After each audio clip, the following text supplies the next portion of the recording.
মোহাম্মদ বাজারের ম্যানেজার পাড়ায় নৃশংস খুনের ঘটনায় শুক্রবার 12 ঘন্টার মধ্যেই পুলিশ মোবাইল লোকেশন ট্র্যাক করে দুই ব্যক্তিকে আটক করে পরে তাদের সূত্র ধরে মৃত মহিলার প্রেমিককে আটক করে পুলিশ শনিবার তাদের গ্রেপ্তার করে সিউড়ি জেলা আদালতে তোলে।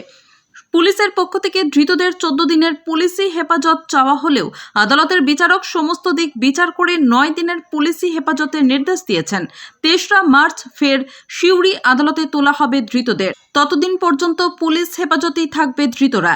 গ্রেপ্তার হওয়া প্রেমিক নয়ন বিত্তার আদালতের বাইরে সংবাদ মাধ্যমকে জানিয়েছেন, টাকা পয়সা সংক্রান্ত বিষয় নিয়ে অশান্তি চলছিল তাদের মধ্যে, আর সেই অশান্তি থেকেই এই ধরনের পরিণতি।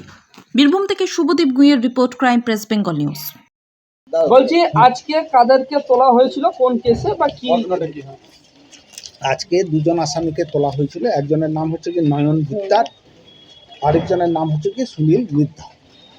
এদের হচ্ছে কি মোহাম্মদ বাজার পিএস কেস নাম্বার হচ্ছে 79/2025, ডেটেড হচ্ছে 21/2/2025, আর তার জিআর নাম্বার হচ্ছে 362/25।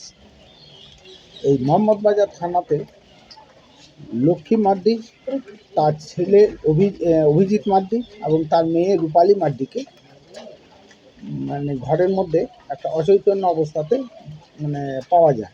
সেটা কে বলেছে না, ওই মাতাল মার্ডি এর একটা লিখিত অভিযোগ কমপ্লেন করে এবং সেই লিখিত অভিযোগের ভিত্তিতে ওদেরকে তিনজনকে রামপুরহাট মেডিকেল কলেজে নিয়ে যায় এবং রামপুরহাট মেডিকেল কলেজ তখন ওদেরকে মৃত বলে ঘোষণা করে।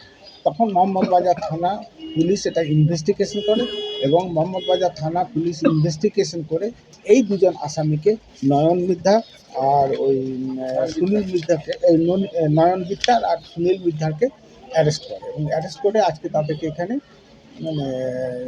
সিজিএম আদালতে প্রডিউস করে এবং সিজিএম আদালতে প্রডিউস করার পর মোহাম্মদ বাজার থানা তাদের কাছে পিসি চায় এবং লাইনের সিজিএম সেই পিসি মঞ্জুর করে 3/3/2025 পর্যন্ত, আজকে থেকে 3/3/2025 পর্যন্ত তাদেরকে পুলিশ হেফাজতে রাখার জন্য। কতদিনের পিসি চেয়েছিল আর কতদিন মঞ্জুর হয়েছে? 14 দিনের জন্য পিসি মঞ্জুর করেছিল এবং 3 পর্যন্ত দিতে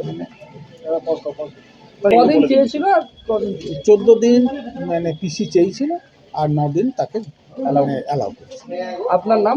আমার নাম হচ্ছে শঙ্কর কুমার চক্রবর্তী, সরকারি আইনজীবী।